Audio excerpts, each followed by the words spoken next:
So I think this is actually, Aquinas' argument is an argument for atheism. It actually establishes, if you think it's right, it establishes atheism. So what Alex has done is given us two arguments for atheism, not one for theism and one for atheism.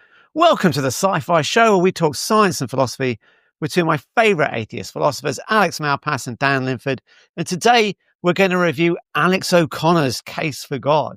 Now, Alex O'Connor's a good friend of mine. I can assure you has not become a theist, but he did recently present what he thinks are the best arguments for and against the existence of God, which I think is fair enough. But he did spend a fair bit more time arguing for God than against. And if you watch the video, you won't be aware of any criticisms of the arguments for God Alex presents. So hopefully we can help you out there. So let's dive into the clips. Quick warning, there's been a little bit of editing for brevity and they're slightly sped up. So if you want to watch the original presentation, I'll leave a link in the description below. So I think probably the most powerful argument for the existence of God is the so-called first cause argument, which is quite naive. A lot of people are familiar with the idea that we need a first cause for the universe, but I think people think about it wrong. There is what you might think of as a horizontal causal argument and a hierarchical causal argument. The way that people tend to think about cause is in terms of time and what happened before, what might be called the efficient cause in the Aristotelian sense, which single step is explained by the step before, then everything gets explained back in time. But there's another way that you can think about causation. I can say, why is this water here? Well, because it's being held up by the glass. Right? If the glass wasn't there, the water would just, fall out, or at least wouldn't retain its space, its shape, even if we were in space. The water is in the glass right now because it's being held up by the glass. In that sense, the shape and position of the water right now is being caused by the shape and position of the glass. Okay, so why is the glass there? Because it's being held up by my hand. Why is my hand there? Being held up by my arm. My arm's being held up by my shoulder. My shoulder's being held up by my body. My body is being held up by the chair. The chair is being held up by the ground. The ground is being held up by the foundations of the building, and so on. And if you kept going, you might get to the gravity that's pulling the building down. You might get the forces of nature which are holding the earth together. But ultimately, all of this is happening now in a time slice and hierarchically. This isn't some causation that goes back in time. It sort of goes up and down, if you can see what I mean. So there is a reason why that kind of causation cannot go on infinitely. All right, well, before we hear the reason, why don't we just discuss this notion of vertical and horizontal causality? Because a lot of people won't be familiar with that. Dan, why don't you kick us off? What are your thoughts on this? Right. So this is a notion that comes from Aristotle.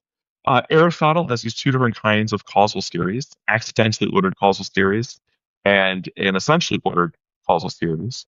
And the difference between them is supposed to be that in an essentially ordered causal theories, the current existence of any member of the series depends upon the current existence of the prior members of the series. Whereas in an accidentally ordered causal series, any one member doesn't depend upon the current existence of a prior member. So for instance, your sequence of ancestors is supposed to be an accidentally ordered causal series. Your current existence doesn't depend upon your parents existing, even though your parents caused you to exist. Whereas Aquinas imagines that if you have a hand is moving a stick, then the current motion of the stick requires the current motion of the hand. Right? So the hand moving in the stick is two links, or really one link between the hand and the stick in an essentially ordered causal series. Now, importantly, one of the things that we learned from Einstein's relativity, this is true already in special relativity, which is the first version of relativity he offered in 1905. But in some sense, the problem becomes worse as of general relativity, the theory that he offered as of 1916. According to either theory, there's no such thing as absolute simultaneity. Now, what we mean by absolute simultaneity is that there's a fact about whether any two events are simultaneous, an absolute fact that doesn't depend upon anyone's relative motion, for example. So this is our ordinary common sense way of viewing things where, for example, there's such things like what's going on right now on the planet Jupiter. But what Einstein has to tell us is that, in fact, there is no such thing as what's going on right now on the planet Jupiter, because which two spatially distant events are simultaneous with each other depends upon your relative motion. And so what one person would say is what's going on right now on Jupiter is not what another person would say is going on right now on Jupiter. And it seems to me that this really endangers the notion that we can talk about a vertical causal series, an essentially ordered causal series where the current existence of one member depends upon the current existence of some other, precisely because we can't say which two things are currently in existence with one another. And in fact, relativity tells us one other thing, which is that signals cannot move faster than light. And since signals can't move faster than light, part of what that means is that you couldn't have a causal series that transmits causal power. If you imagine that happening, that couldn't be faster than the speed of light. It couldn't be that, for instance, if I've got a really long stick, and say one end of the stick is here on Earth, the other end is on the planet Jupiter, that you could push on one end of the stick and have an instantaneous movement on the other end. Motion has to propagate through the stick, and it will do that, at least in the case of a stick, at the speed of sound in the stick. But Dan, I just want to interrupt you a second, because there's this classic example that many people might be familiar with, and that is if the sun were to disappear, we're in orbit around the sun. That's right. If it were to disappear, it would take 8 minutes, because there's 8 minutes light travel time for us to notice anything. Is that a reasonable example here that's relevant? Right. So suppose that the sun goes out of existence. Now, since there's no such thing as absolute simultaneity, it can't be that there's one instant in which both the Earth changes its motion and the sun disappears. And moreover, because it takes finite time for signals to travel from one point to another, it can't be that the Earth instantaneously knows about the sun disappearing. It will take a matter of minutes for the signal to get from the sun to the Earth. And in fact, historically, it was considerations like that one that led Einstein to develop general relativity in the first place. In Newton's theory of gravity, signals do propagate instantaneously, and in fact, the force of gravity propagates instantaneously over the entire universe. But in Einstein's theory of gravity, gravitational influences travel at finite speeds. That's what we call gravitational waves. And if the sun were to disappear, there would be a gravitational wave that would travel from where the sun once was to the Earth, and the Earth won't change its motion until the gravitational wave from the sun reaches the Earth. To sum up then, basically, this whole notion depends on causes propagating instantly through the universe, and relativity says they can't do that. Right, yeah. So basically, our philosophy has been undermined by our physics. Yeah. Alex, what are your thoughts on this notion of horizontal versus vertical causation? Right. So two sort of fairly short things to say about that. So firstly, I guess, is Alex's own examples in there did seem to be a bit confusing. Like the one in the video that we watched just then, he was talking about like what I think he said, why is the water in the glass? And the explanation was not in terms of because I just filled it up with water a minute ago, which would be accidental causation, but it was in terms of like the glass keeping it in there, which is like kind of why is it? I think the question was something like what's keeping it in the position that it's currently in or something. But then he was saying, and the glass being here it's held up by my hand. Well, my hand isn't doing the same thing to the glass as the glass was doing to the water. If I let go of the glass, maybe it falls to the ground, but it doesn't like flop out everywhere. My hand isn't keeping it in place. So the keeping in place relation is what the glass is doing to the water. My hand is doing the keeping it up relation. So they're simply just two different things. And then he was talking about like the chair or the arm was keeping up the hand. The shoulder was keeping the arm up. These are slightly different relations, and the chair was keeping him up. And I think if we're talking about the like keeping the thing up relation, right? Like my hand is keeping the glass up. Well, if we trace that back, I mean, if it's just suppose the whole thing is in terms of the same relation, otherwise it gets kind of confusing to me.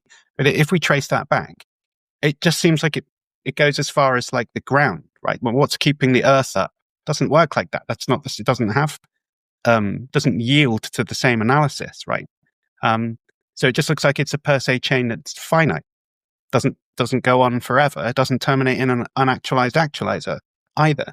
And other examples, when you start thinking about them, in fact, I might go as far as to say all of the kind of typical examples that you get as intuition pumps for it look like they terminate somewhere finite. So, for instance, the Aquinas one of the arm that's pushing the stick that's pushing the stone, right? So all the three things are moving at the same time or whatever. Well, that's fine. But if you trace it back, it goes from stone to stick to arm. At some point, it just terminates in me. Like, why is the arm moving? It's because I'm moving it. And this simple sort of folk analysis doesn't have anything else that explains why I'm doing that. It's me. I'm choosing to do it myself.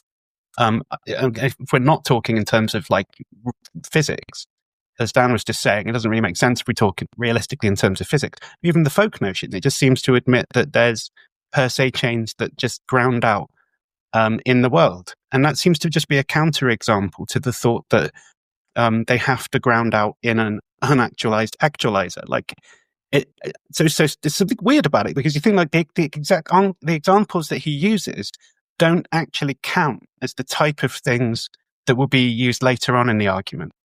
For some reason, they can terminate in, like, the stick movement thing terminates in me. That seems right.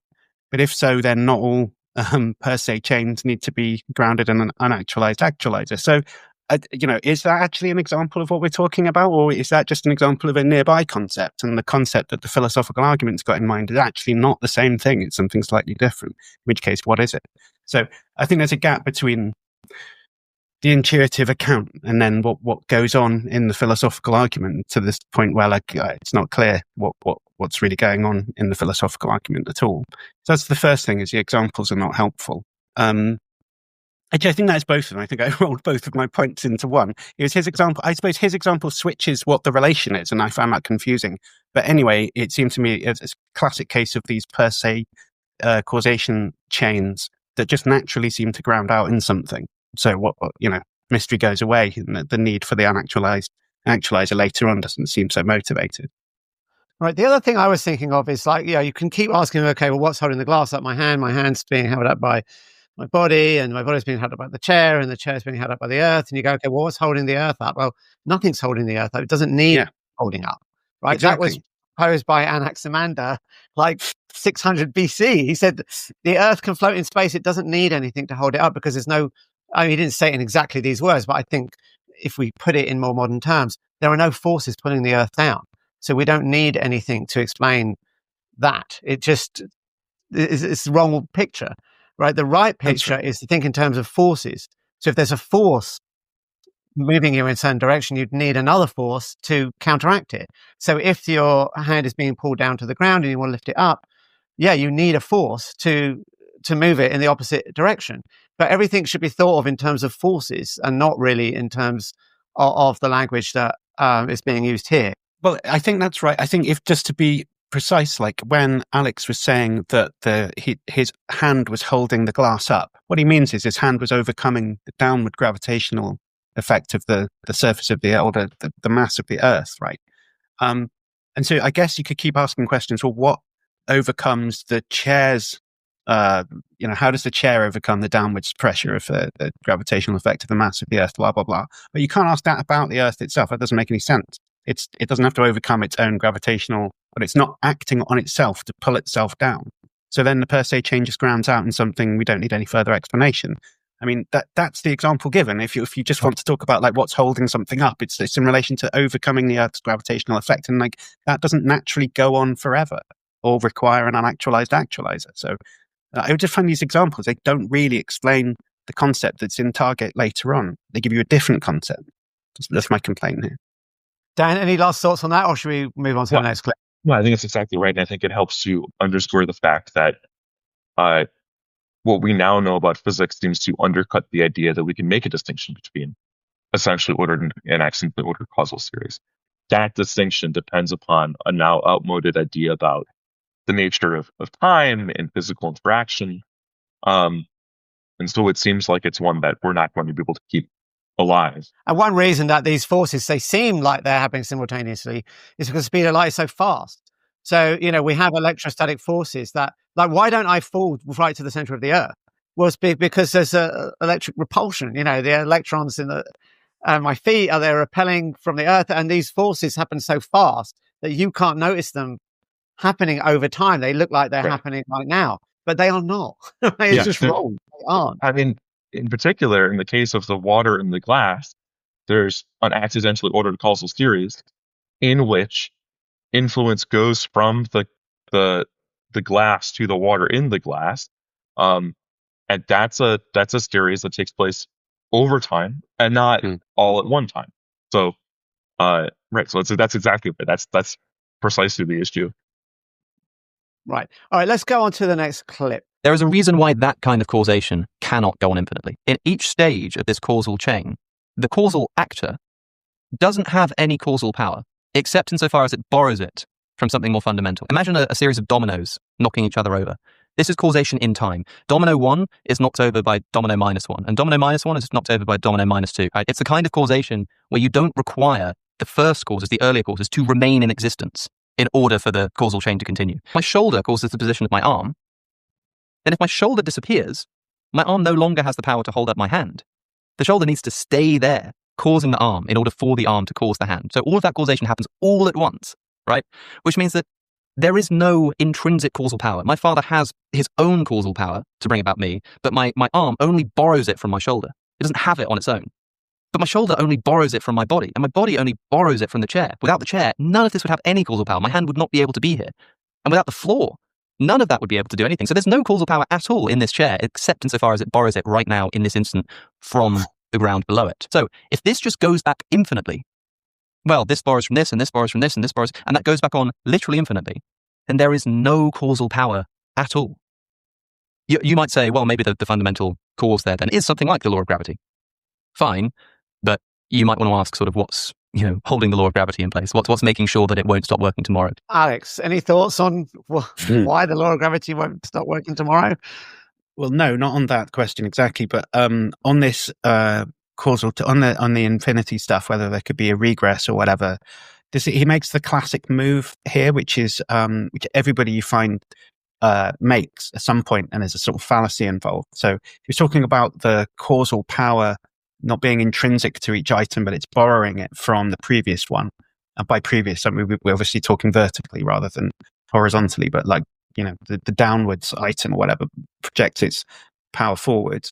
And that's fine. Okay, fine. Let's just say that's right. It seems a bit weird to say that my hand doesn't have any causal power unless my shoulder is there, but whatever, fine. Let's just suppose we take all of this on board. I still want to say, well, what's the problem? Suppose there's an infinite chain of dependencies like this. Then for each one, I know where it got its causal power from. Got it from the one immediately below it in the hierarchy. So what's the problem supposed to be, right? And then this is the classic thing that Alex did, was explain, and everybody does this. They say, well, look, imagine my arm, but then you take the shoulder away, right? And now that the arm wouldn't work, you're supposed to see this intuition. Or imagine we've got this train, and I take away, and it's got an engine pushing it from the back. And I take the engine away. Well, it's not going to keep running, is it? This is the sort of thing you hear all the time. And that's fine. It's just that, like, that's a different scenario, right? That's a per se causal chain that has like an initiator thing at the beginning. So it's not a beginningless causal chain. It's one that has an initiator at the beginning. And we remove the initiator away. And so now we've got a per se causal chain that just stops without this kind of unactualized actualizer. And we're supposed to see that, well, that's impossible. It kind of defies your intuition. How could these train carriages be moving if there's no engine pushing them, right? But even if that's impossible, it's got to still explain to me why the infinite set of train carriages is impossible. I mean, sure, it doesn't have an engine at the beginning because it doesn't have a beginning. So obviously, no one thought that it did. The point is that each train carriage in this analysis just gets its momentum from the previous one. And it's not clear why that's bad just because there being, say, 5 train carriages with no engine wouldn't move. Right? They're not the same thing. So it's kind of like, it's a little... a bait and switch makes it sound like it's on purpose, and I think it's a blind spot. I think people just don't understand that intuition they have about taking the one initiator thing out and then seeing that it wouldn't work doesn't just apply to the infinite case, which just doesn't, it's not lacking a train carriage that's pushing them all forwards. It's each one is just being carried forwards by the previous one. So it's weird. I admit it's weird, but it's just not the same weirdness as, thinking what would happen to my arm if I took my shoulder off. Right, it's like thinking what would happen if you had an infinitely long arm, right?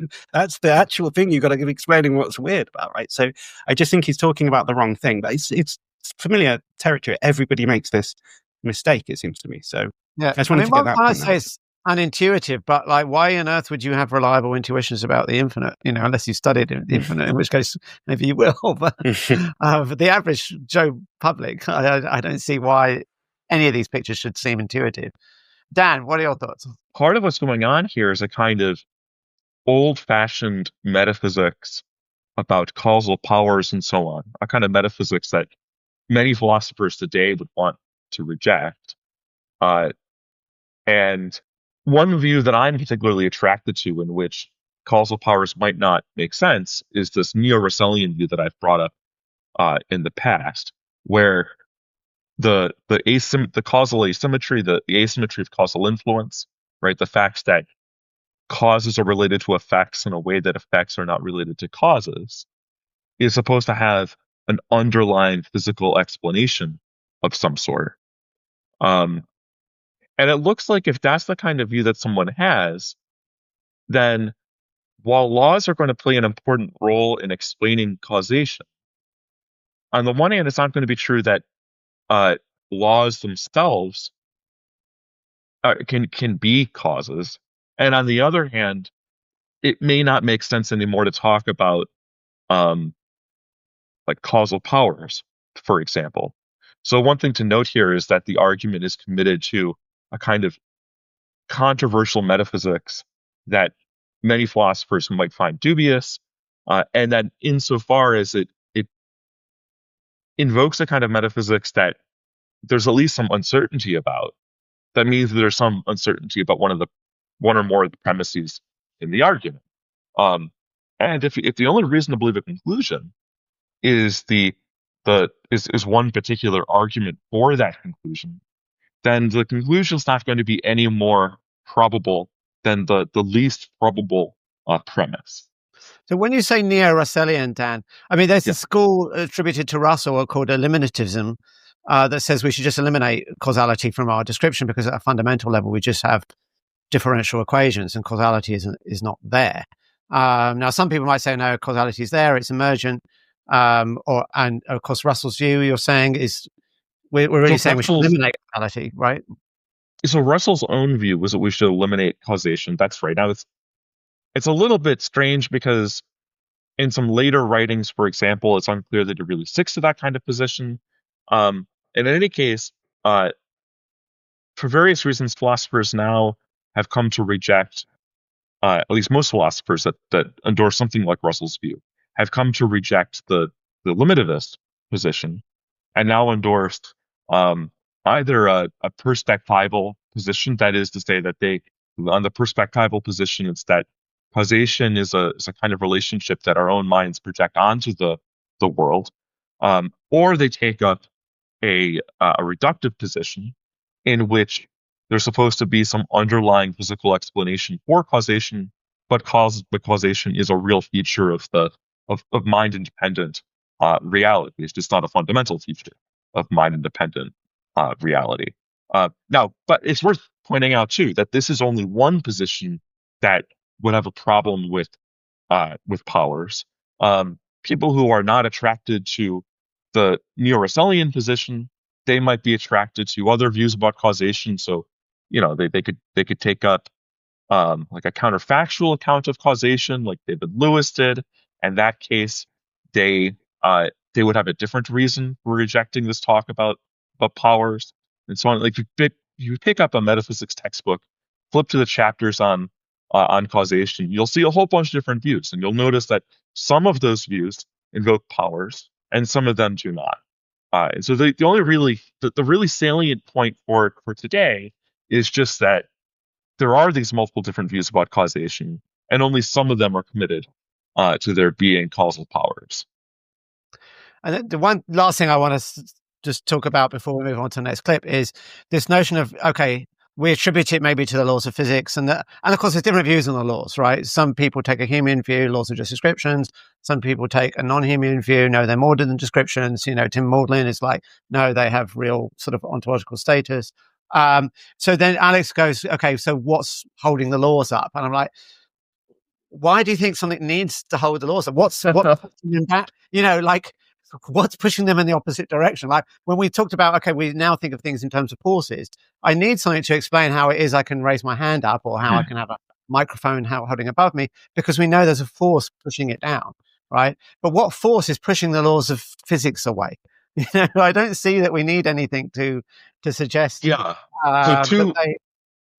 So two thoughts here. So one is that if you do have a view like Tim Maudlin's, then it's going to seem very strange just to wonder about whether the laws could disappear, because the laws are supposed to be something that they're these sui generis entities that are not themselves in time. So they can't go from existing to not existing, for example.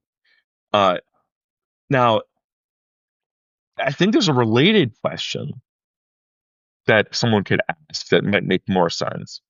So you could say something like this: if the laws are not necessarily existent, if they don't hold necessarily, if they could have been otherwise, for example, or they could have not obtained at all, then what is it that explains the fact that they do obtain? Now, it could just be that there's nothing that explains that. I think that's actually Maudlin's own position, that there just is nothing that does that job. Or you could have a view that the laws have an even stronger kind of necessity than what Maudlin would say. So some people are going to say that the laws of nature obtain necessarily. It's not possible for them not to obtain. So they're not contingent, for example. Other people are going to say that the laws of nature really express something about the essences of various physical items. So that insofar as those physical items exist at all, the laws couldn't fail to obtain. If the laws fail to obtain, then that would, because what they do is they express the essences of those items. Now, what that would mean is that those items fail to obtain, and so it's difficult to see how one could keep that, how one could keep alive the question about whether the laws would go out of existence. What that would require is that the physical items whose essences the laws express themselves go out of existence. And you might think that, well, unless something brings about the cessation of those items, they're just going to remain in existence. Yeah, and I think at that point, when now the argument, it seems to me, becomes something like, you start off with like a hand pushing a stone or whatever, and then we've now got to the pondering, do laws of nature need something to sustain them in existence, or would they just pop out of existence if there wasn't something holding them up, like keeping them in place? But we may as well have just skipped all the stuff about stones and those types of things, because the thought is just like, isn't it just true that everything exists only because God is keeping it in place? Like, that's the principle that seems to be at play here. So what's the reason for thinking that's true?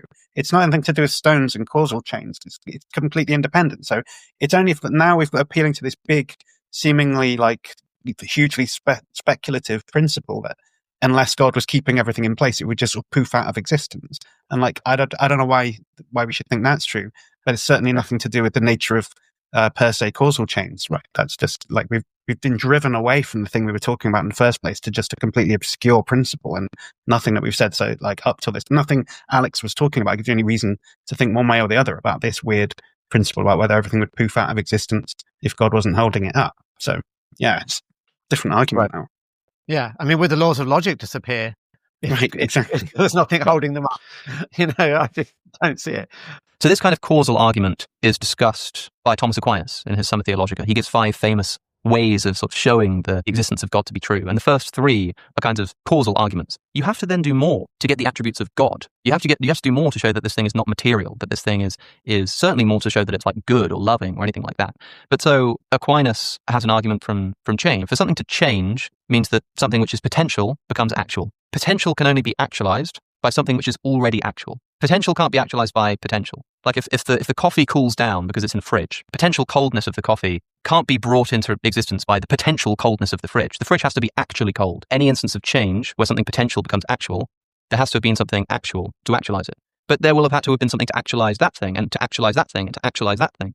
And so Aquinas sort of follows this causal chain and says, again, at the beginning, there must be as Aristotle might have had it, an unactualized actualizer, something which is pure. Aquinas then tries to draw out why it would be that if something has zero potential in it, it can't be material, for example. Because if something is material, you could potentially divide it. You could potentially move it. There are things that are like potential about it. It has potential qualities. And so if the first cause of the universe has to be pure act, so now we've got an immaterial first cause of the universe. And then we carry on in a similar vein using different arguments to show why this thing must be outside of time, outside of space. And you end up with something like a spaceless, timeless, creative first cause of the universe, powerful enough to bring the universe into existence. And if you don't want to call that God, that's fine by me, but I think it will suffice for most people. Alex, you WhatsApped me and said, I've got a lot of thoughts on this. A lot you want to say. So let's get it out.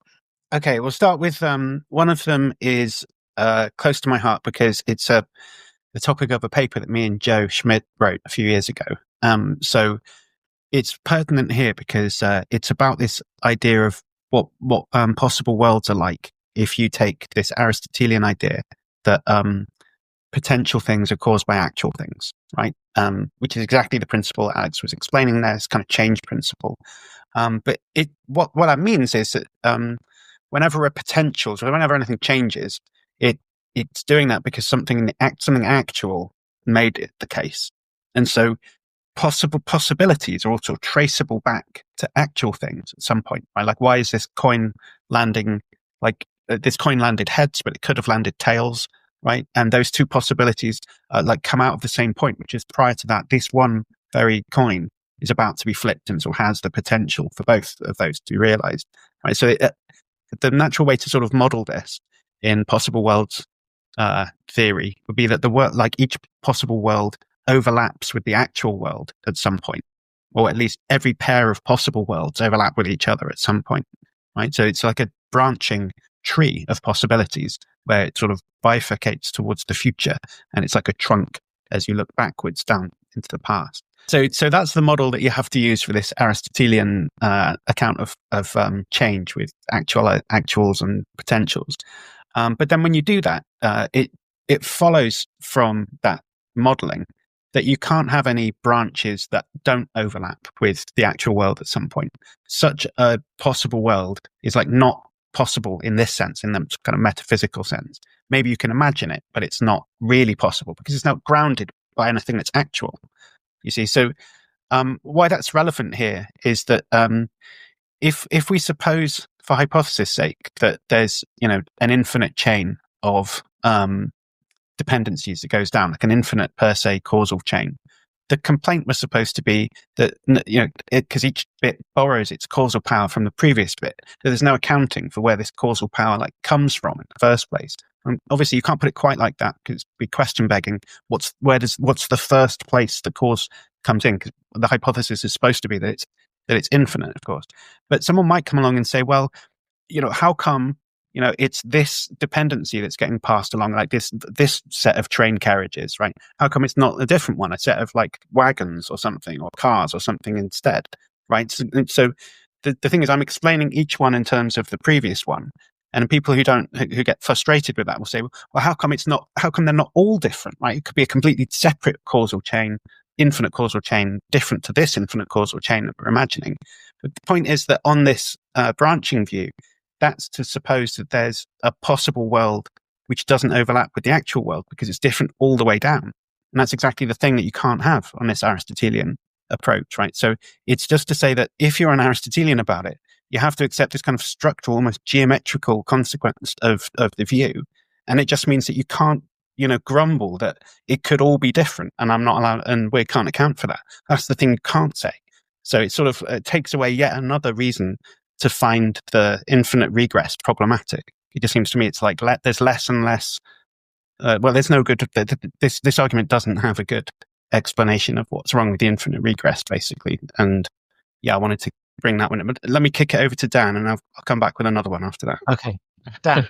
So when we talk about these kinds of cosmological arguments, whether they're Aquinas or Aristotle's or the Kalam argument, there's two stages to these kinds of arguments. There's the first stage where you try to establish that, for example, there's a first cause or a necessary cause, whatever it is.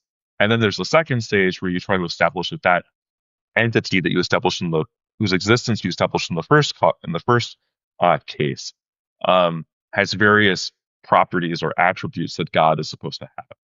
And so, we heard Alex discuss Alex O'Connor, that is, discuss some of these. One of which was that, well, this thing has to be immaterial because anything that's material has some potential. It could have been otherwise, and the reason that one of the reasons we're supposed to think that is that anything that's material um, can be spliced, can be chopped apart. Uh, it's not at all clear that. I mean, if we take the word material to really mean like physical, it's not at all clear that this is really so. So, for instance, at least in our current best theory of electrons, electrons can't be chopped apart into small pieces. Now, are electrons physical? Well, we sort of take them as prototypically physical items. And so what this tells me is that whether something has the potential to be chopped apart is not part of what it is to be physical. Otherwise, we wouldn't say that electrons are physical. Now, more generally, I don't know why it is that we should accept that anything that's physical, in virtue of being physical, has the potential to be something else, to have some other characteristic or feature. It's not obvious to me that has to be true of all physical items, as opposed to just being something that's true about many of the physical items that we're familiar with from everyday life. Spinoza, for example, would deny that that nature as such has any potential to be otherwise. In Spinoza's view, there's one necessarily existent physical world, and that one necessarily existent physical world couldn't possibly be otherwise. And likewise, I mean, on the view of a modality that Alex Malpass, in this case, my co-host, is discussing with respect to Aristotle, that view of modality is going to have not all the same consequences as Spinoza's view, but at least there's something similar here in that there's this trunk of the tree that all different possible worlds are at some place going to be traced back to, and so it's not going to be available to say that that all parts of the world could have been otherwise. And the physicalist could certainly claim that maybe something like that is true of the physical world as such, that nature has this one trunk that everything must be at some place traced back to, so that it couldn't be true that all aspects of the physical world could have been otherwise. Great. All right, Alex. All right. So one other weird thing about this is that if we just go back to the initial thought was supposed to be that you can't have like a change is the actualization of a potential, right, by something actual. So something actual makes something that was potential become actual. And that's supposed to be an account of change, right? But it seems to me that it sort of doesn't apply. It's not clear that it can apply to the initial rung in the ladder, if there is one. Right? So let's forget about the infinite regress thing and suppose that it does terminate in some purely actual initial thing that doesn't have any potentialities. Well, it seems to me that then it's if it doesn't have any potentialities, I'm not sure how it's got any power, because what is power on this account? It's like the ability to realize potentialities, to actualize potentialities. And we think that the reason that all of this stuff is actual is because the unactualized actualizer actualized it. And I don't see how is that not part of its potential, right? So it feels like the natural thing to say is that God changed because he made the world, even if you think that it's some kind of dependency and not like an accidental change. It does seem like that relationship, at least if you think it's contingent, right? This is where I guess that another way to think about it is: the creation of the universe contingent, or is it necessary? Could God have not made the world, or is it that he has to? Most traditional theists are going to say that it's contingent, like God sort of chose to do it. But it's not clear that really makes any sense on this view, because definitely the analysis of how contingent things come to be is that there's a potential that's becoming actualized. So that's the whole point of this Aristotelian analysis. But when we come to like train that analysis on this like first cause thing, it doesn't really work there. It's like, it's not clear how we have to give some other account of what it means when God actualizes the world, because it can't be that he went from a state of potentially having actualized the world to actually having actualized the world, right? That can't be the analysis, right? Because otherwise he'd have potentials. So I think that it's sort of too strong a notion that it has to be purely actual. I don't really understand.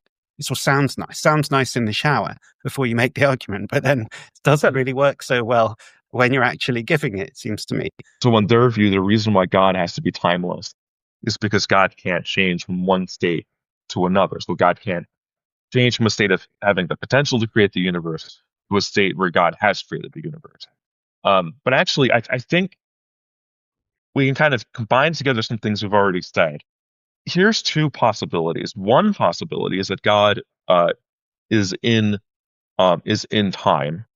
And this is a possibility you might believe if you, in contrary to what I said earlier about relativity, if you think that, in fact, something like presentism is true.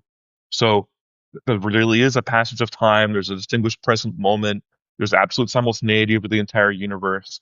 And that kind of view, it seems difficult to avoid the conclusion that that God is also in time. Because, for instance, all that the presentist could possibly mean by saying that something is present is just that it exists. And so then God would, under the presentist view, go from a state of not having created the universe to having created the universe. And numerous theists that are presentists say precisely this, right? So Craig says this, Ryan Mullen says this. So that's one possibility you could go with, is the presentist option, which God turns out to be temporal. Or you could say, no, we do have a space-time block. We're not going to be presentists. We're going to take a more scientific view with respect to the metaphysics of time. And we're going to say that there's no absolute simultaneity. But now it turns out that there are no essentially ordered causal theories. So, right, so pick your poison. Like, on one hand, you have that God turns out not to be pure being, not to be pure act. Instead, God has some potency. And on the other view, it turns out that, God might not have any potency. God might really be timeless, but there are no essentially ordered causal series. And so then the premises get knocked out from the argument. So I think either way that there's like a poisonous pill for the theist to swallow here. It also seems very hard to understand how that could be the sort of thing that you could have a personal relationship with in any sense, right? Can't be the type of thing that's listening to your prayers, and because your prayers couldn't possibly influence it because it's pure act. It doesn't have any potentiality. It can't change. So you can't appeal to it. It can't change its mind. It can't be the character depicted in many biblical stories, right? They're getting it fundamentally wrong if they think it's a type of being that could walk with Adam and, change his mind about Sodom and Gomorrah, whatever. It's nothing like that could be right.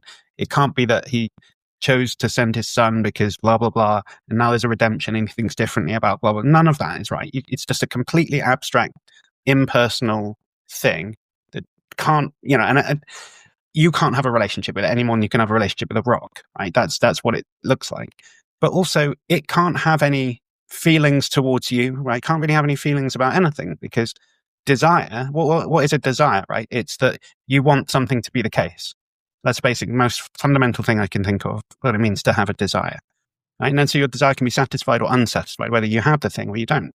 But if that's to play some role in why God created the universe, for instance, we think in the fine-tuning argument, the theist has to say something about God wants there to be life because life is good or because he was lonely or whatever the reasoning is. There's going to be some divine psychology brought into the picture. But God can't have any psychology in this account because he can't have any desires, because it doesn't make any sense for him to want something that he doesn't have, because that would be have potential that he didn't have. And it doesn't make sense for him to get the thing that he wanted that he didn't have in the first place. The satisfying a desire presupposes that you don't have the thing in the first place for it to be satisfied. The whole notion, the framework of desire, just breaks down completely. So goodbye God having any interest in anything or any plan about anything, any intentional states whatsoever, you can't have an interaction with it. You can't have a relationship with it. You can't petition it for anything. It can't have mercy on you. It can't punish you. It may as well just be a blind natural force for all of this, right? So it's just, I don't understand how this has ever been like Thomistic theism just seems completely at odds with everything else about Christian theism and the whole story of redemption and stuff. It's just so yeah, we really do think like it's the gap problem here is enormous. I mean, they've dug their own, that sounds a bit wrong, they've cornered themselves or snookered themselves or something by making it pure act. It's like too tight a concept for it to play any theological role in almost any conceivable religious system whatsoever. Yeah, so that reminded me of what Alex O'Connor said at the end of the clip, and he said, "Well, this timeless, spaceless thing," and he said that's would suffice for most people as a definition of God, and I'm not sure that's right. I mean, that's an empirical claim for a start. I think it's important to point out that this issue that Alex is raising is one that both Aristotelians and Thomists have known about historically, and is one on which the Aristotelian and the Thomist take positions that I think would be like deeply surprising to most people, because they bite precisely these bullets, right? Like, so Aristotle's God is quite explicitly a being with whom one could not have a relationship, right? Like that's conceded just directly by Aristotle, right? Like Aristotle's conception is that God fills God's, well, it wouldn't be quite right to say that God fills God's time, because of course we're talking about a timeless God, but Aristotle's conception is of a being that whose like central occupation is just this like reflection on God's self, and not an occupation with human beings, with whom, on the Aristotelian view, God couldn't actually have a relationship of basically any sort, let alone a loving relationship or a personal relationship. Like it couldn't even have the kind of relationship that, like if you place, say, I don't know, like a toaster next to a coffee maker, right? Like they have a spatial relationship. Here we like far going outside of personal relationships. Aristotle wants to say that God is not really related to the cosmos in basically any sense, whether personal or otherwise. I think that that's a bullet that, stop some random Protestant in the street and say to them, is it like, supposing that God exists, could you have a relationship with God? They're just going to almost certainly take that to be part of what they mean by God. Right. Yeah. Right. I mean, it's the whole thing, like, what do we mean by God, right? So I was thinking of a few definitions of God, and of course there's many, right? You could say it's the guy described in the Bible, that guy, right? Or you could say it's a personal being that created the universe. Or you could say it's a being that didn't create the universe, but is supernaturally influenced our lives, like the Greek gods, Or you could say it's the omni-God, omnibenevolent, omniscient, blah, blah, blah. Or you could go with like Jordan Peters's definition, it's whatever you worship. Or you could say, it's a spaceless, timeless thing. And I think that spaceless, timeless thing I don't know, because it's an empirical question. You could just survey people. What do you think is the definition of God? And my guess is that timeless, spaceless thing would be lower down than some of those other definitions. But of course, it is a guess. I don't know what your thoughts are. Well, there's some empirical data on this. Go on. So, I don't know about like surveys that people have done about like beliefs about God, but people have done experiments where you bring someone into, your psychology lab and you give them a vignette about God, and then you ask them questions about the vignette. And it turns out that the way that people will respond to the questions about stories that concern God, let's say an ambiguous story about God that doesn't make it clear whether we're talking about this like Thomistic deity or the like what we might think of as the run-of-the-mill Protestant deity. Well, it turns out people's intuition is for the latter, is for a being that, for instance, can have its attention directed one way at a time, that is really rather anthropocentric.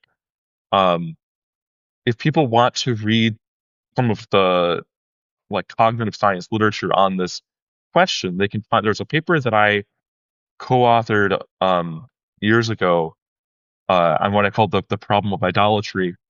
It was published in Religious Studies. And if you pull up that paper and then go through some of the references in that paper, then you'll be able to find some of the relevant like cognitive science literature here. Right, and there, of course, we're only talking within the sort of monotheistic tradition, but only Right.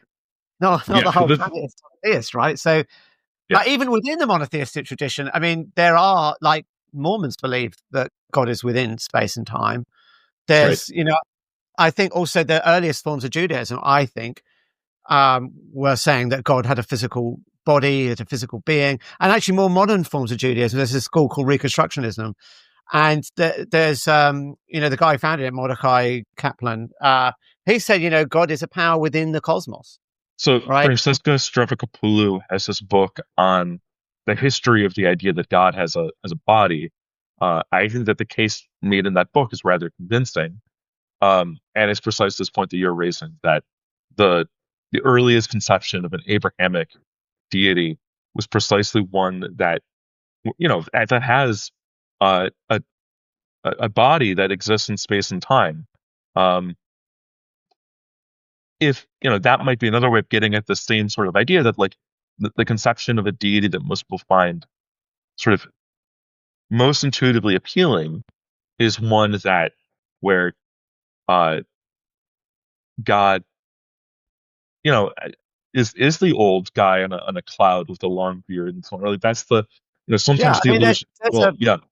There's a passage in Isaiah where it says, God looks down on the earth and the people appear like grasshoppers, I think, or ants, I can't remember, or insects. And it's like, that makes a lot of sense if he's up looking down, because if you're there's also the stuff about down, it looks smaller, right? There's also the stuff about God walking in the Garden of Eden in the cool of the evening, and also about I think it was Moses that sees God's backside.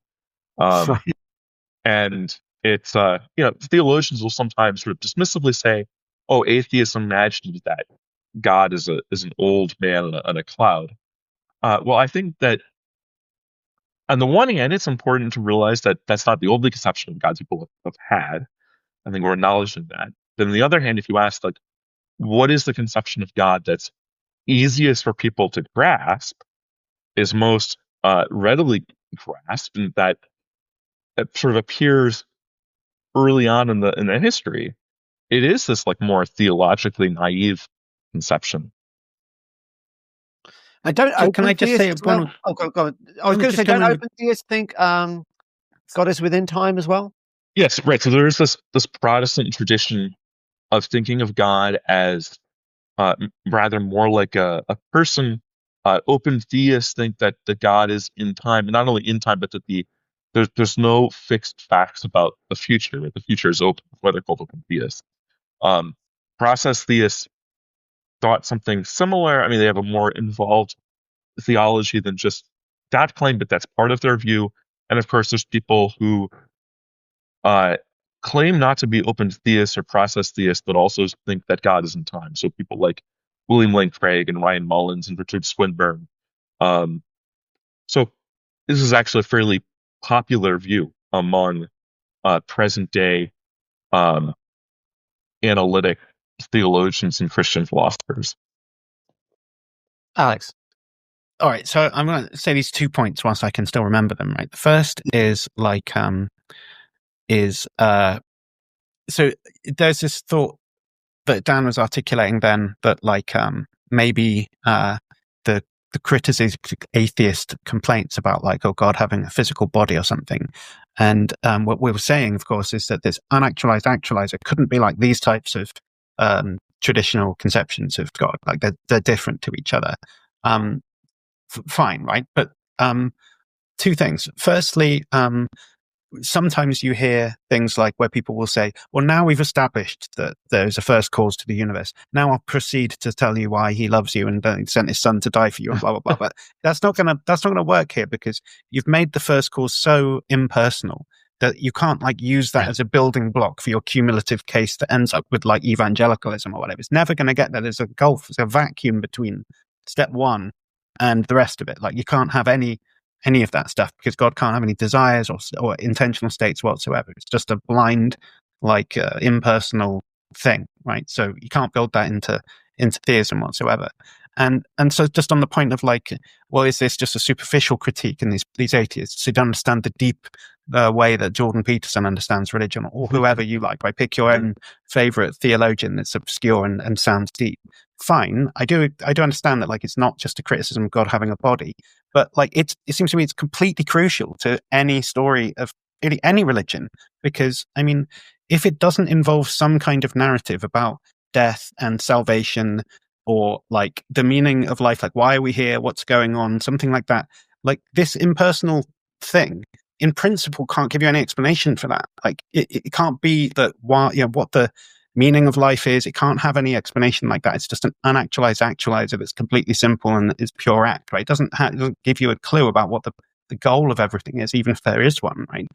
It can't be that it's interested in your salvation. It can't be about a moral test that you have to pass. It can't be about having a particular belief in somebody doing something and it changing, something to do with sin.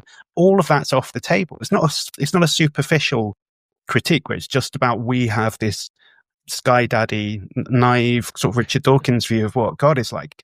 Pick any religious view of God apart from like this like the deism, basically. Apart from deism, which is basically the same thing as what we're talking about.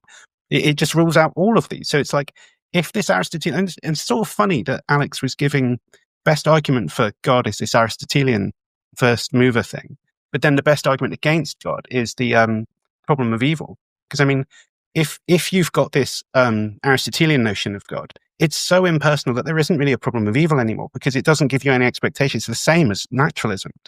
You wouldn't expect God to be nice to you. So like problem of evil kind of falls away here because what you've done is you've sort of established that God is that all of the normal religions are false because like God is an impersonal being and none of these stories of salvation or meaning or suffering, none of that matters. It's just the same as naturalism, right?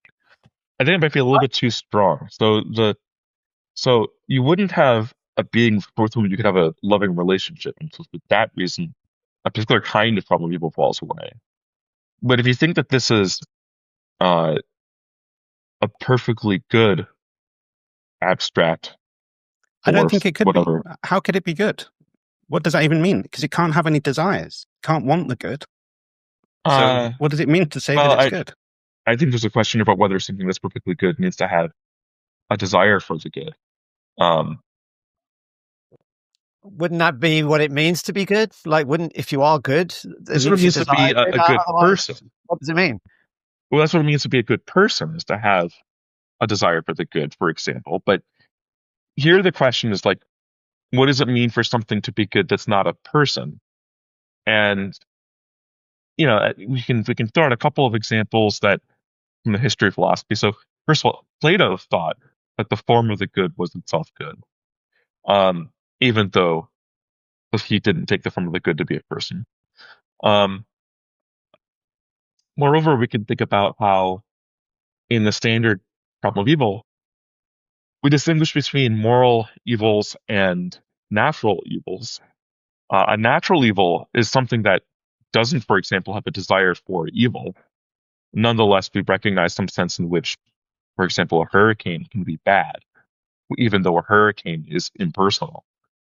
Likewise, you might think that, well, hey, like if you can have impersonal evils, maybe you can have impersonal goods too. But I don't buy this. Like, what difference would it make on this view for the purely actual actualizer if I said, actually, maybe it's not good? So what? Right? Should I expect something to be different in the world? No, and if so, the why? View is not that. So the view is that since the entity is perfectly good, you expect it to bring about things that are good. And so again, only if it wants good things to happen. If that's no, but that's what that's good. So look, return to the case of a natural evil, right? The natural evil doesn't desire evil, but it brings about suffering, for example. It brings about things that are bad. And likewise, the natural good, if there were such a thing, would bring about things that are good without having a desire for a good thing. So I think, Well, okay, so Yeah. in the sense, like, if a volcano happens and people Mhm. die, the volcano isn't itself morally bad, right? Right. We can say it's a natural evil, and we use the word evil, but that's not really the same sense of evil. So if that's what you mean, God is Right. perfect because, in the same sense that like a beach can be perfect, fine, but it's not morally perfect. It's not omnibenevolent. no, That doesn't mean anything I about mercy, agree with salvation, anything like that, right? I agree with all of that. What I was pointing out was that as far as the problem of evil goes, you could still generate a version of the problem of evil, because No, so I don't see why, because it's not moral. He doesn't have a moral goodness. He's Well, just good in that, look, like, suppose morally that the neutral sense. volcano. Return to your example of the volcano. Suppose the volcano didn't in fact bring about suffering. It brought about things that are intrinsically, qualitatively good. Hmm. Then we Morally would good. uh Like good states of affairs obtained because the volcano's, like, making Yes. people friends with each other if they're in its proximity. Well, and it good creates things fertile happen or territory. something. Actually, the ground is quite fertile, and also a great show. I like to go and watch volcanoes. right. So you can Right, imagine it that can't be a good. Well, it can't be a good person. That's right.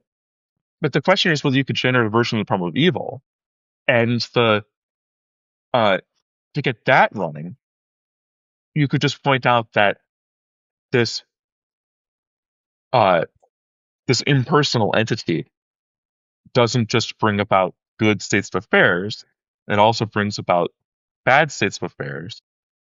And what's meant here by an impersonal good is one that brings about qualitatively so good look, states of affairs. I understand, but look, I really do think it's the order of explanation is different in these cases, right? Like if I think Dan's a good guy, right, now I've got expectations, right? That means if I like lend you some money, you're probably going to pay it back to me or whatever. If you're walking in front of me, you'll keep the door open for me, whatever. I have expectation about what that means if you're good.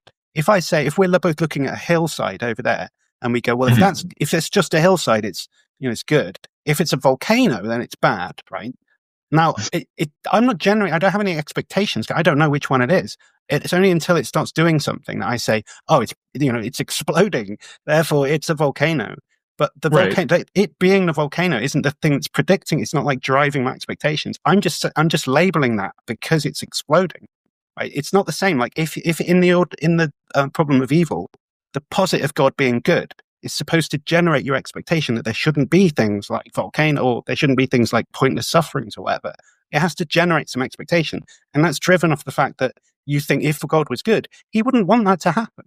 You can't just say, well, if God is good, it wouldn't happen, in the sense that if this is not a volcano, if it's just a hill, it wouldn't be exploding. Because that's just the order of explanations the other way around. If it's exploding, it is a volcano. It's not the right. It's not that I get some expectations first or something, right? I don't buy it. I think I just don't understand this at all. Can we agree that I think most people think God is a person, right? Well, and probably has the omni properties, and therefore all these things become relevant because a good God is a person and would want the good. Yeah, right? And that's what I think most people would think of as God. And I would go one step further in agreement with Alex, which is that if this is the kind of deity that we're talking about, then Alex and I might disagree about whether a problem of evil could get off the ground. I do agree with him that insofar as a problem of evil could be gotten off the ground, it would be a different it would be a different version of the problem of evil, right? Like it wouldn't be the standard version. So I think in that sense our disagreement might be rather minor. Right. Yeah, and I wonder if however you turn that argument into, whatever you turn that into be some argument for evil that works on the pure actualizer thing, I just think I would probably be able to make a version of that argument that works on naturalism. So there's just as much of a kind of surprise that the natural world is like not very nice as it would be for your expectations or whatever for this purely actualizer, in the sense that I think neither of them really gives you anything. So like it's just kind of neutral about whether or not there's suffering. That's what I think. I just think if there's a purely actualizer, that just is no information whatsoever that tells you what the world would be like. It's like if someone says, should you expect suffering on naturalism? I mean, not really. It's not surprising. It's just like, it doesn't give me anything one way or the other. That's why it's different from like traditional theism. And Well, purely actualizer doesn't give me any expectations in either direction either. It's just completely neutral on the topic. I don't want to belabor the view. point, but the question here is something like this: is like, should we think that a perfectly good force for good, an impersonal force for good created the universe? And there, like, it becomes relevant what the universe actually looks like. But anyway, we don't have to get further into this. I want to just change the topic very slightly. I mean, it's related, but there's a claim then that if we get this first principle that we owe the universe's existence to, it's spaceless and timeless, that looks very much like God. And that's maybe a contradiction to what atheism says, which is, everything's material, everything exists within space and time. But I don't think that atheism does say that. And in fact, modern theories of physics, certainly at the cutting edge, suggests that maybe space and time are emergent properties. So actually, maybe the thing that we owe the universe to is spaceless and timeless, but it wouldn't be anything. That's right. But even if you didn't have modern physics, so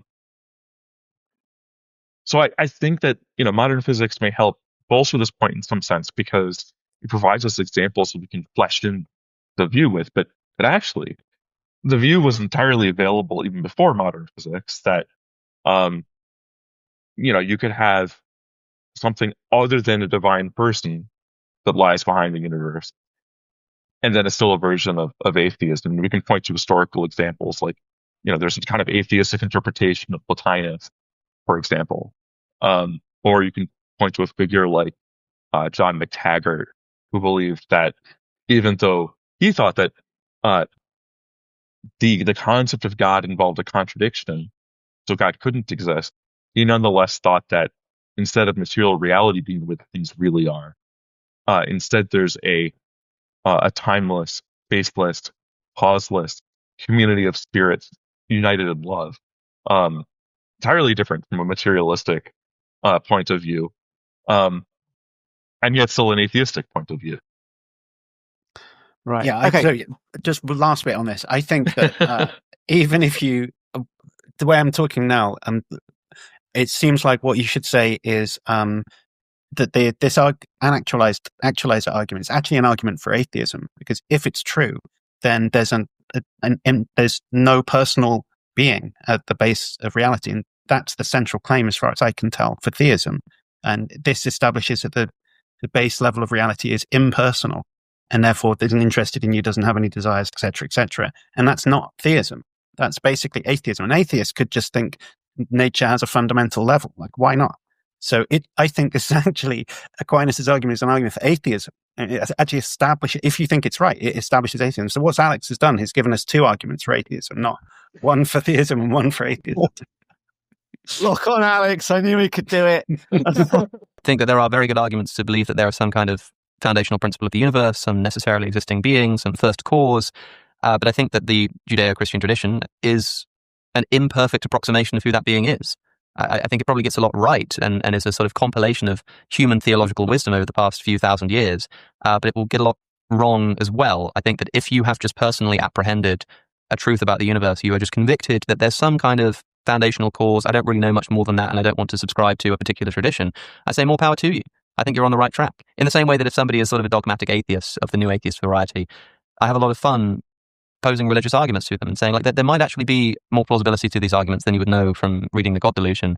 But that's not enough to say that you're wrong about atheism or anything. But I much prefer this kind of person who says either, I believe there's some kind of God, maybe of some sort, maybe not even a God, maybe just something like that, but I don't really know what it is. I'm like, yeah, me too, man. I've got no idea. Likewise, somebody who says, I just, there's a lot of mysteries, but I just can't buy the fact that this was designed somehow intelligently. I'm like, yeah, I get that too. That's awesome. And then we can just discuss it, And so I quite like that kind of person. Any thoughts on this, guys? Well, not as many as the previous clips, obviously, because it's less involved in philosophical arguments. But I mean, I I'm open-minded in the sense of like, I think you should have mystery, and I think that there's this a type of fallacy of like assuming that the world is like what you're expecting it to be like. Stuff like if there's this natural projection where you think like God must be like me, but like better than me or something. That seems to me at the core of these personal conceptions of God, which are ruled out by the actualizer argument, by the way. But you know, that's the sort of thing I find very implausible. You know, the idea that God would have like my political views or like my views on sexual identities or whatever these things are that people think that they have some like religious basis for holding. It's all of that stuff is just, I just dismiss that type of view out of hand. Like there's mystery in the world, but it's not, I'm not so open-minded that I think maybe God is like chosen contemporary North American culture as its like thing that it wants. I mean, it's just ridiculous, frankly, as a kind of prospect. So I'm open-minded in the sense. I think what Alex is saying is that he prefers it when people are like open-minded rather than just like simply dogmatic. And I mean, I'm dogmatically like rejecting some stuff, I guess, or not some dogmatically, but like quite strongly rejecting some conceptions of theism. But then on the other hand, for other stuff, sure. I mean, I don't know 100% if there's a basis to reality, some necessary being or something in the most abstract sense. I am open-minded about that, and I think we have to be humble about like your abilities to really discern what's going on more than a tiny, tiny little insignificant fraction.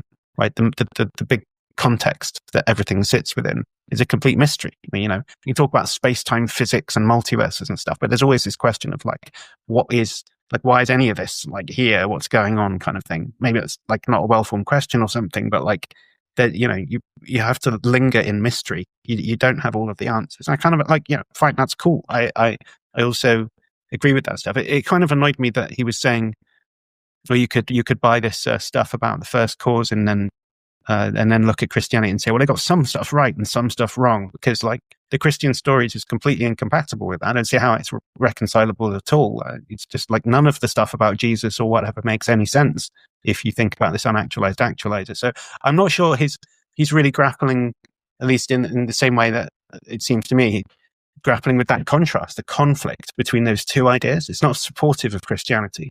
So I don't understand how he can say, oh, so broadly they fit hand in hand. No, they don't. It's like putting the wrong glove on this hand. It like wouldn't fit. So yeah, it seems to me it's more of a conflict than he's saying. I think it's quite important that some of the most sort of philosophically interesting thinking about God that comes out of the Christian tradition is sort of unrelated to the Bible, and is not really committed to any like particularly unique Christian doctrines. I mean, in fact, this Aristotelian cosmological argument originates with Aristotle, right? Who was not a Christian in any sense. Now, as far as like being open to a wider range of possibilities, I mean, this is precisely what I have spent quite a number of years, quite a large number of years, like trying to argue for, is that the universe in many ways is much more mysterious than the theist thinks that it is. So, yeah, with respect to the Kalam argument, for example, people pick up the simplest cosmological models that we have, models that are just of the observable universe, and they suppose that that's a model of all of physical reality and such. I think that's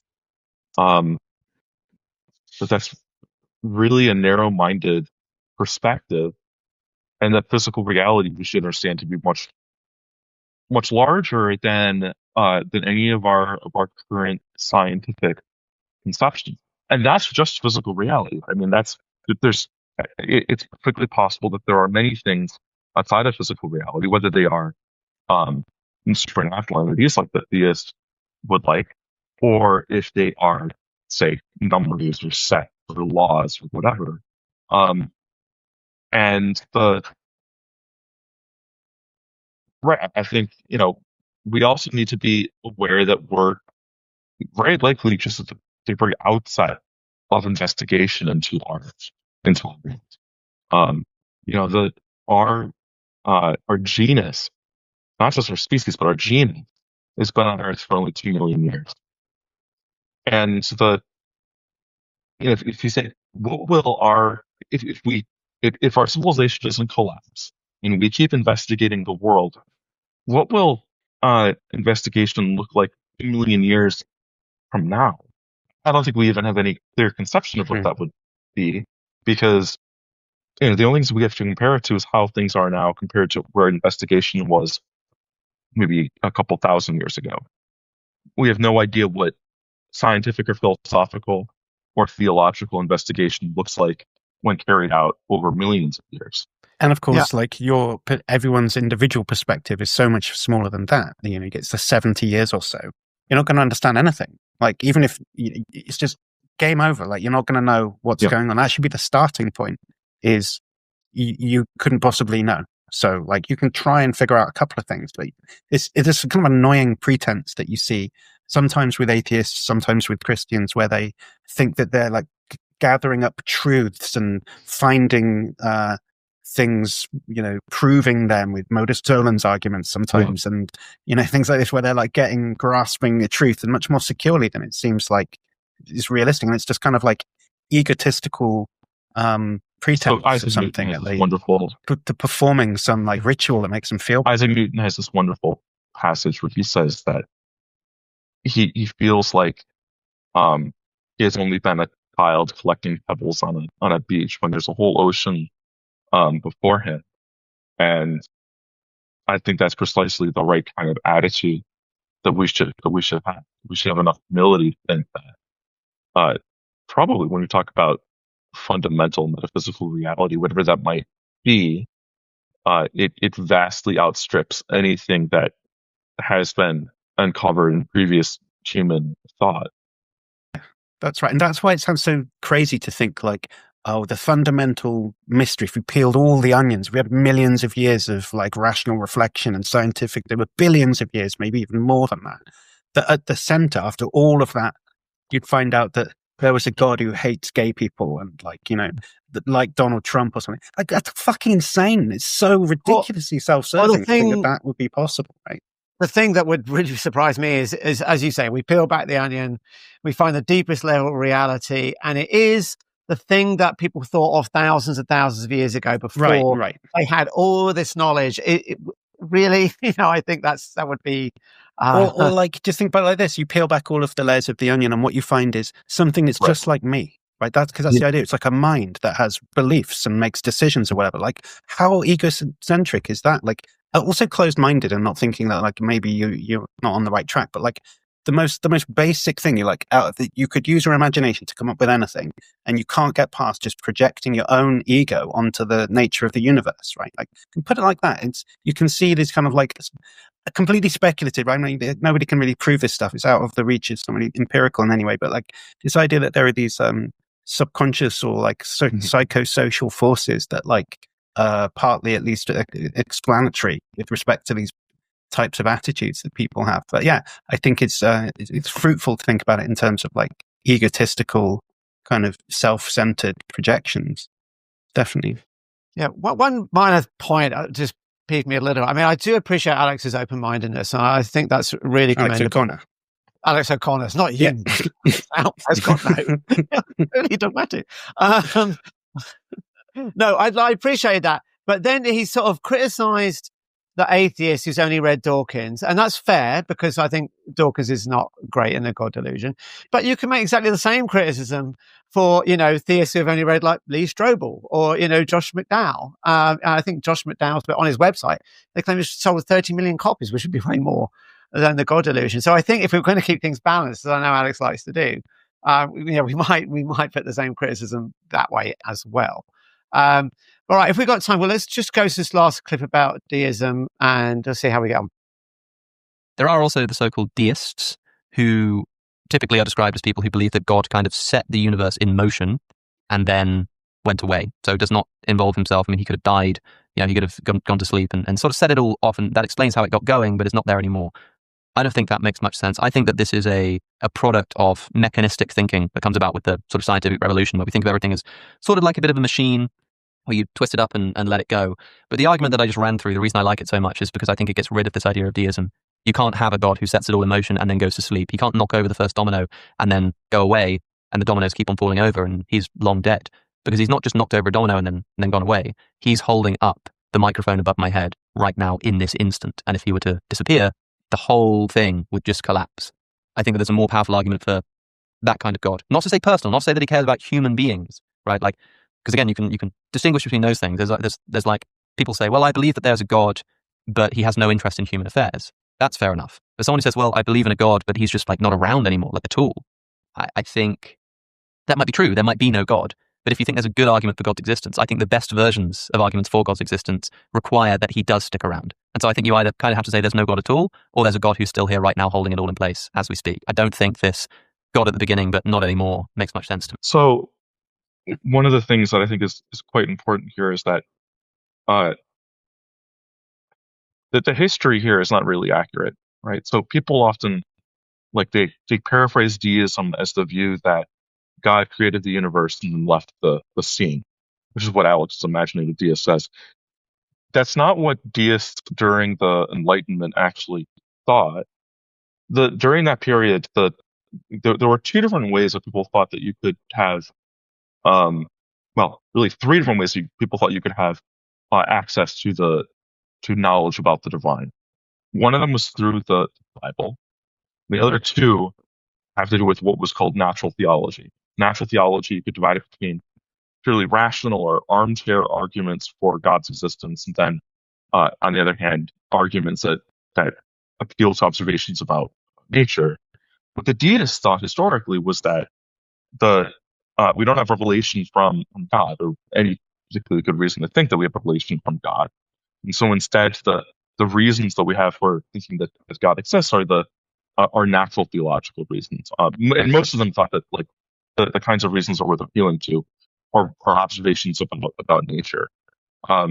It's true that this was tied to various views about mechanism during the Enlightenment, and that people have this sort of like vague analogy that the universe is something like a great machine, and so had a designer. But there was no part of this in which they said that was incompatible with the idea that, like, God is upholding everything in being now. That was in fact actually something that many deists explicitly thought. Many deists would have been attracted to the view that God has to make interventions on the solar system to ensure that orbits remain properly within their orbit. Alex, any thoughts? Yeah, I guess I don't understand what Alex's problem was, really. I mean, he said he didn't think it made much sense to suppose that God kicks everything off and then disappears. I mean, I suppose I don't know what it means for him to disappear, but if it means just like stop existing or something, then I can only assume that what Alex finds unintuitive is, well, he finds it unintuitive that, like, things could exist without there being a sustaining cause. Basically, there has to be something which is making them. Well, everything except God has to have a sustaining cause that keeps it going. And if that's right, then I just don't know why. Like, what's the argument for that? Basically, this is a principle called existential inertia, and it's a contested issue. It's not intuitive to me in one way or the other, really, but I think it's just an area of philosophical contention. But Alex, it doesn't seem to quite have it. But hang on, Alex. Existential inertia, as I understand it, and Dan wrote the book on it, so he can correct us. That's true. It's the idea that you don't need, like in physics, inertia is this idea you don't need something to keep pushing on something. It's something will just move, exactly. And you need something else to stop it moving. It's not that right. you need something to start it moving. Things just move. So the idea of existential inertia is that you don't need a reason for, the universe. It just, things just happen, and you'd need some reason why they would sort of stop happening, or that's right. Change or something, right? That's right. In my pigeon understanding of it is that in the Aristotelian picture, there needs to be something that's propelling something forwards for it to keep going. And if that propelling force were to stop, the thing would just stop moving straight away. and then the Newtonian picture or whatever that follows afterwards accounts for the thing that if unacted on by another force or whatever, it will continue in the direction that it's going, whatever. So the analogy is just that, like, the notion of exist for something to continue to exist, the kind of equivalent of the Aristotelian position there with propulsion is that there'd be this sustaining causes required all the time. Otherwise, it would just poof out of existence. Like if you stop the projector whilst you're watching a film or something, it just stops playing altogether. You need this to keep the pictures moving or whatever. But that's the very principle that just seems not very intuitive, or at the very least requires articulating and having some kind of argument for. So it's no, I don't know. Maybe he's just saying, I just find the notion, basically he's going to find existential inertia counterintuitive because he thinks stuff couldn't continue to exist unless it's continued by a sustaining cause to exist or something. But that's just another contentious philosophical claim that is just as contentious as any of the other things that we've been looking at arguments for. So I don't know why, at that point, I just, it seems like a strange thing to appeal to an intuition about, basically. Okay, so I'm going to say something. So Dan's camera's dropped out, but he has told us by other means that we have got existential inertia correct. And yeah, so I think Alex O'Connor's argument, or obviously not his argument, but the one he's articulating, is going to depend on this idea of existential inertia being false. And I don't think that's obvious. And also, of course, it depends on that, the argument that is given being the best argument for God. I mean, I don't think there are any good arguments for God, but if I had to pick my one that I think is the best, I would say the fine-tuning argument. And there, I think deism fits really well, because you could have the fine-tuning problem and the problem of evil.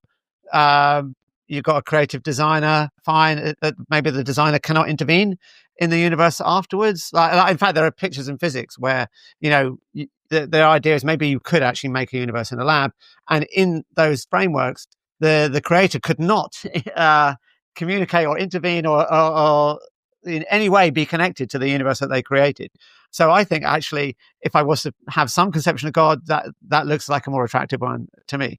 Well, yeah, Alex, just to note that, I'm saying the same thing I said already, but if you like the fine-tuning argument, for instance, you've got to realize that it's incompatible with also liking the actual unactualized actualizer argument, because the fine-tuning argument only works if you can derive some expectations of what God would create. And for that, you have to have desires for him. He wants life, he wants good things or whatever. But the unactualized actualizer doesn't have any desires. So in my view, me and Dan were discussing it, of course, but on my view, they don't support each other. These arguments pull in different directions. So if you like the fine-tuning argument, that's cool, but you can't use it. You can't also like the unactualized actualizer argument. They pull in different directions. You may as well be an atheist or something at that point. Right. Well, we will finish up there. If you like this material, give it a like, subscribe to the channel. Please leave your thoughts in the comments, and we will see you next time on the SciPhi Show.